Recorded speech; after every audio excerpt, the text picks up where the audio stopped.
What's up, guys? Out here doing some late season scouting. It's still season for me, but I don't have time to hunt today, so figured I'd just get out and scout. Got my pooch with me, just running around checking a new piece that has different gun season. It doesn't have a holiday hunt in Wisconsin. There's like a holiday hunt that runs like December 6th to January 2nd or something like that. It's a gun season, and the county south of me has it. The county north of me, which I'm in right now, does not. So never hunted out here, just wanted to come out, check it out.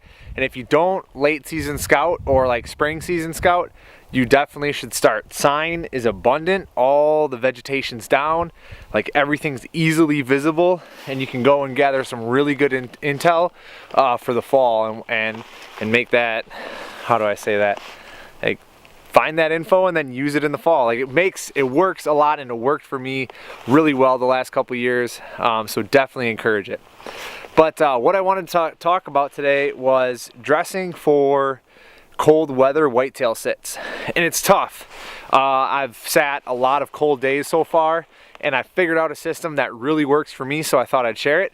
And you guys just always have to remember that sweat is the enemy of heat. Like, sweat will drain you of all your heat. So if you're walking out there a ways and you start sweating and then you go and sit down, like, you're gonna get cold pretty much regardless. I don't care if you're buying the best of the best of the best gear, you're gonna get cold because water just pulls heat right out of your body. So what I do, all right, so here's what I do, and it all starts, for me, it's my feet, my hands, and my face. Like, those are the biggest things, but keeping your core warm really matters as well, which is kind of like your upper body for the most part. And then my knees my knees get really cold for some reason as well too. So what I do, I actually still run uninsulated boots. I don't get 1200 gram, I don't get 800 gram, not even 600 gram boots. I just run uninsulated boots. And why I do that is because I don't want to sweat on my way out there. When I get out of the truck, I am freezing cold. So I wear uninsulated boots, one pair of wool socks, sweat wicking socks, and I put my socks in garbage bags and then put them in my boots. And I do this because if you have if your feet sweat on your way out to your stand and that moisture gets into your boots, I wear like the standard knee-high boots, your boots will just get wet, and then you can't like dry out your boots. So if you put your socks in garbage bags and put them in your boots, that moisture doesn't make it to your boot, it just stays in the garbage bag. And then when you get to your stand, you take off your boots, and it is super cold and it sucks, but it is totally worth it like 30 minutes later. So you take off your boots and then you change your socks, you take out your garbage bags and your old socks that you wore out there, put them in your bag, put new socks on, put them in your boots, and you're good to go. Like, one, maybe two pairs of socks is what I run. So that is one of my tricks for keeping my feet warm. And even though my boots are uninsulated, they still keep my feet plenty warm. And I do use hand warmers if it's like generally under 10 degrees. It's lower than 10 degrees, I'll need those hand warmers in my boots, but anything above 10 degrees, I'm usually pretty good. So that's my boots. So then I always wear Merino base layers. Merino base layers are the greatest secret to whitetail hunters. I don't understand. Once I started wearing them, it's crazy that so few people wear them. I mean, a lot of Western hunters do it. Elk hunters, moose hunters, like mule deer hunters, like they all wear Merino base layers, and it's like whitetail hunters just don't know about it, and it's crazy. It's extremely sweat wicking. So you walk out and you get wet or you get sweaty, it'll pull all that moisture right off your skin, all of it. And the stuff never stinks, so you don't even have to worry about scent. It always smells the same. I wore it for like 7 or 8 days straight elk hunting this year, and I sweat like ridiculous amounts. It's embarrassing how much I sweat. And that merino wool it smelled the same as it did on day 1 as it did on day like 8 or 9. And that's like crazy to me. So if you don't have a good merino base layer, I highly suggest it. First Light makes a great one, Kuiu makes a great one, and so does Sitka. But definitely get those merino base layers. So I do that, and then I'll generally do another merino layer. Actually, I wear this 200 gram merino top from First Light. It's just a hoodie, but that also, again, that moisture will come off my body, go to my second layer, which is again merino. Moisture will come off of that as well. And then I'll wear, honestly, I'll just generally wear a sweatshirt that I put in my bag, and I don't put that sweatshirt on until I get to the stand.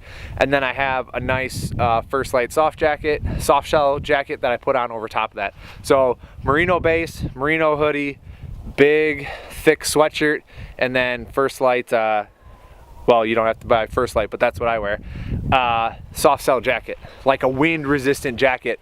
And the reason I use a soft shell, which is, you know, all your Columbia jackets, your North Faces, you can always get those in soft shells, is because they're quiet, for one. So when you're drawing your bow, it stays quiet. And two, it's water resistant and wind resistant. So it keeps a lot of that wind off your body. And if it's raining or anything, oh God, my dog's got something. Hey, come here. Looked like a dead rat. I don't know what it was. Maybe a dead baby bunny or something. Anyway, that water resistance and wind resistance is huge for late season. So, and then on my pants, I'll literally just wear a merino base layer again, some sort of pant, what I want to say, like a warm pant, like sweatpants or athletic pants or something like that. And then I'll wear that out to the stand. I have like camel pants, like this is what I'm wearing right now. So just like these camel pants, they're a little bit warmer than most. And then I'll actually pack in a huge pair of really thick, like almost like snow pants. And that I'll put on right when I get to the stand. So I pack in a sweatshirt, I pack in a big like puffy pant, and then I also pack in my soft shell jacket. And that way I'm really cold when I get out of the truck and I'm walking there. And once I get, you know, a quarter mile, half mile in, I start warming up pretty good. And then I always take breaks. If you ever start sweating, definitely take breaks. So after that, so that's boots, pants, top. Gloves, I just wear, I don't know, regular gloves. Like I got these nice little First Light like fingertip gloves, and then I just get a regular pair of gloves. A muff, like a big muff for your waist, that is huge. Like bar none, one of the most important things you need. Get one of those muffs. They're like 20 bucks at any Fleet Farm, Cabela's, Gander Mountain, Bass Pro, whatever. Get a muff. And then face mask, I just have like a neck gaiter. First Light makes this really nice one. Obviously I like First Light, but they have one and it's really, really long. So like you can actually pull it up over your face, like up to here, and then around your ears and everything, and it'll still come down like your whole neck and everything. It's probably like, I don't know, 1.5 feet long. So it's really nice. A lot of them that you find at the store are only like 8 inches. So if you pull them up over your ears, they don't cover your neck, or if you pull them on your neck, they don't cover your ears. So I like that one from First Light, but any, you know, $20 neck gaiter will do really well. And then just a regular warm hat. So take off as far as, so I guess that's what I wear, and that's what I found to be extremely successful for me.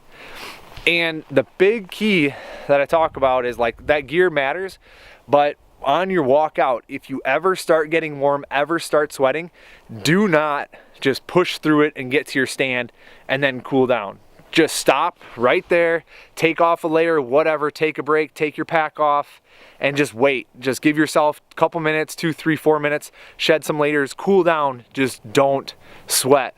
And how I plan for that is I always, like, if my walk's 30 minutes into my spot, I will actually plan 45 minutes to an hour to get to my spot because of those breaks. Now on the way out, I just, you know, go right through it and just push right through it. But on the way in, you know, it's pretty much every 15, 20 minutes, I'm taking a break and just waiting and hanging out. You know, if I'm too warm, if I overdress, then maybe it's every 10 minutes, or if I'm hiking pretty heavily. And for me, I'm doing a lot of flat, like this stuff's all marsh, you can see around me, so it's a lot of flatness. Is that even a word, flatness? But it's a lot of flat ground. If you're doing a lot of hilly stuff and all that, like definitely like on your way up, shed layers before you start walking up that hill. When you get to the top, take a break, calm down, cool down, and just like wait it out. Just, I cannot stress enough how much sweat plays a negative role in staying warm. So anyway, that's what I do for cold weather.